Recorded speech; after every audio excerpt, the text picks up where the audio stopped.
Good morning guys, isang maulan. Bagong pisa natin, no? Update ko kayo, bagong pisa. Yung tatlo dyan, na una ay nakalabas na. Bali yan nandyan ay 12. 13 na yung napisa.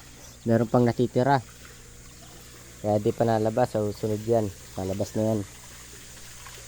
Ito yung ating mga sisiw na ibinaba nung nakaraan. Yung iba gagala sila.